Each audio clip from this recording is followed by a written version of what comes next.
নমস্কার, রুমাস ডেলি লাইফস্টাইলে স্বাগত জানাই। আশা করি সকলে ভালো আছো। আমিও খুব ভালো আছি। দেখেছো ওদের হাসিগুলো যে আমাকে ভীষণভাবে মনে শান্তি দেয়, আনন্দ দেয় মনকে। তোমাদেরকেও দেখাবো আজকে কি আছে ক্লাসে। তার আগে পাঠশালাটাকে একটু ঘুরে দেখো। দেখেছো ওরা কিন্তু মন দিয়ে পড়ছে। আর কি অসাধারণ দৃশ্য দেখেছো।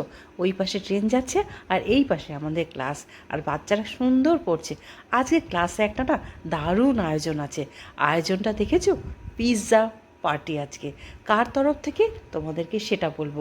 শুধু দেখো মিয়ামরের পিৎজা, পেস্ট্রি, বাচ্চাদের যে ভীষণ পছন্দ ফ্রুটি। আর এইগুলো কিন্তু ওদের কাছে একটা ভালো খাবার বলতে পারো। ওদের একদম সাধ্যের বাইরে। ওরা কখনোই পিৎজাটা কিন্তু খায়নি, পায়নি। আর সেই জন্যই কিন্তু আমাদের গার্গী সান্যাল দিদি ওদের জন্য এই আয়োজন করেছে। ওদের এই শুধু আনন্দ দেওয়ার জন্য, একটু ভালো খাবার দেবার জন্য।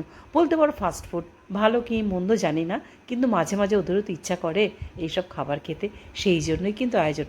দেখো জন্মদিনের কিন্তু শুভেচ্ছা বার্তাটাও দিচ্ছে। ব্যাস ব্যাস, তার জন্মদিন জানো, গার্গী সান্যাল দিদির নাতির জন্মদিন উপলক্ষেই কিন্তু এই আয়োজন। শুধু একটি ক্লাসে নয়, দুটি ক্লাসের। এটা কিন্তু আমরা তাঁতিপাড়া ক্লাসের বাচ্চাদের প্রথম দিয়েছিলাম।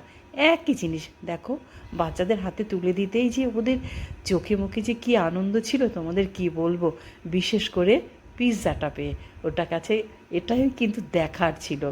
অসাধারণ ছিল সেই দৃশ্যটা।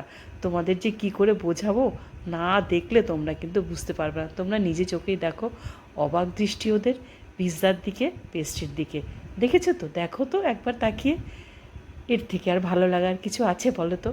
পয়সা দিয়েও কিন্তু এত কিছু পাওয়া যায় না। বেলডাঙা ক্লাসেও কিন্তু সেই একই আয়োজন ছিল। আর অনিন্দিতাদি এত সুন্দর করে সবটাকে গুছিয়েছিল না, দেখতে কিন্তু আরও সুন্দর হয়েছিল। ওই যে বলে না, কোনো কাজের একটা প্রেজেন্টেশনটাই বড় কথা। যতই ভালো জিনিস থাক না কেন, সেটা যদি সাজগোজ দিয়ে ভালো করে সুন্দর করা যায়, সেটা কিন্তু অসাধারণ হয়ে ওঠে। সেটাও সামান্য কোনো জিনিসও যদি সাজিয়ে গুছিয়ে রাখা যায় না, সেটাও অসামান্য হয়ে ওঠে। অনিন্দিতা কিন্তু সুন্দর সাজিয়ে দিয়েছিল। আর আমরা সকলে মিলে কিন্তু ওদের হাতে তুলে দিয়েছিলাম। ওই যে বললাম, কী যে আনন্দ ছিল, কী যে ভালো লাগা ছিল। গার্গীদি, তোমাকে ধন্যবাদ দিয়ে ছোটো করতে পারবো না। তোমার যে আমি কি বলবো, ভাষাই নেই আমার। ওদের যে এত আনন্দ দেবার জন্য, এত খুশি দেবার জন্য। দেখেছো ওদের চোখ মুখগুলো, ওরা কতটাই খুশি ছিল এই পিৎজাটা পেয়ে আর এই পেস্ট্রিটা পেয়ে। আমি তোমার কাছে কৃতজ্ঞ, সত্যিই আমি কৃতজ্ঞ তোমার কাছে এই ছোট্ট ছোট্ট মুখগুলোতে হাসি ফোটানোর জন্য, ওদের মুখে এত সুন্দর খাবার তুলে দেওয়ার জন্য। আর তোমার নাতির জন্য অনেক শুভেচ্ছা রইল, অনেক বড় হোক।